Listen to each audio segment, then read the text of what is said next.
हस्तिनापुर में बैठे संजय ने कैसे बता दी महाभारत युद्ध की एक एक बात।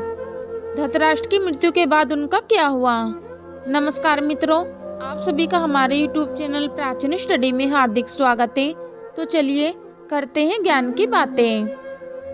दोस्तों, महाभारत युद्ध शुरू हुआ तो हस्तिनापुर में बैठे धृतराष्ट्र को संजय युद्ध का आंखों देखा हाल इस तरह सुना रहे थे जैसे सामने टीवी चल रहा हो और वे एक एक घटना की लाइव कमेटी कर रहे हों।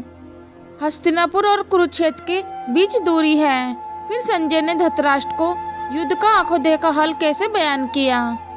संजय राजा धृतराष्ट्र के सलाहकार और सारथी थे। स्पष्टवादी होने के कारण वे समय समय पर धृतराष्ट्र को वास्तविकता से परिचित कराते रहते थे।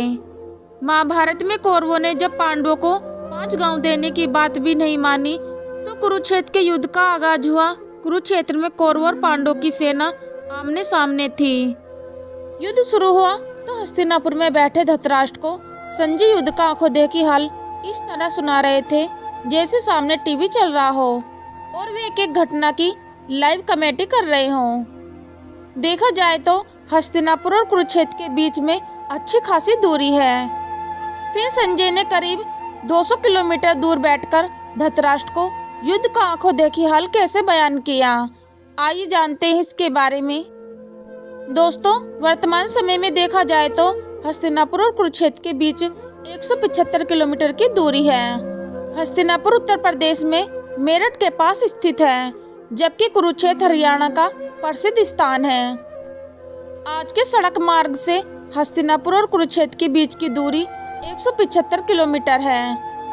गूगल मैप की मदद से देखें तो इस दूरी को तय करने में 3 घंटे से अधिक समय लगेगा। हो सकता है कि द्वापर युग में यह दूरी और भी कम हो, लेकिन हस्तिनापुर और कुरुक्षेत्र के बीच की दूरी फिर कम नहीं रही होगी। संजय राजा धृतराष्ट्र के सलाहकार और सारथी थे। स्पष्टवादी होने के कारण वे समय समय पर धृतराष्ट्र को वास्तविकता से परिचित कराते रहते थे।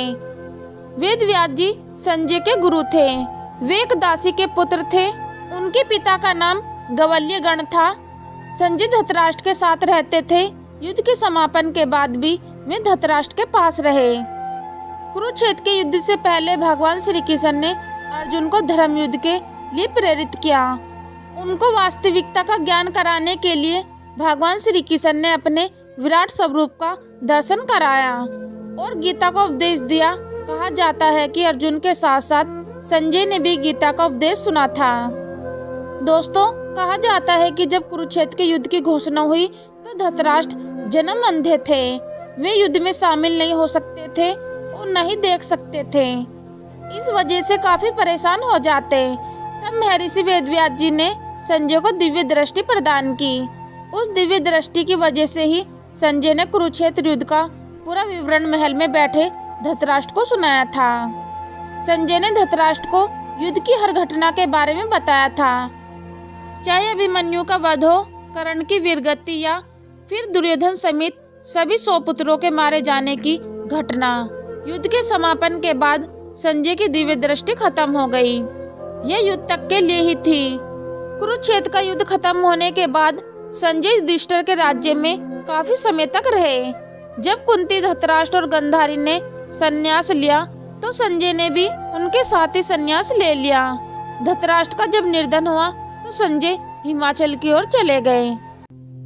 दोस्तों, आशा करती हूँ कि आप सभी को महाभारत से जुड़ी है जानकारी पसंद आई होगी। तो दोस्तों, नीचे दिए गए कमेंट बॉक्स में कमेंट करके अपनी राय अवश्य बताएं।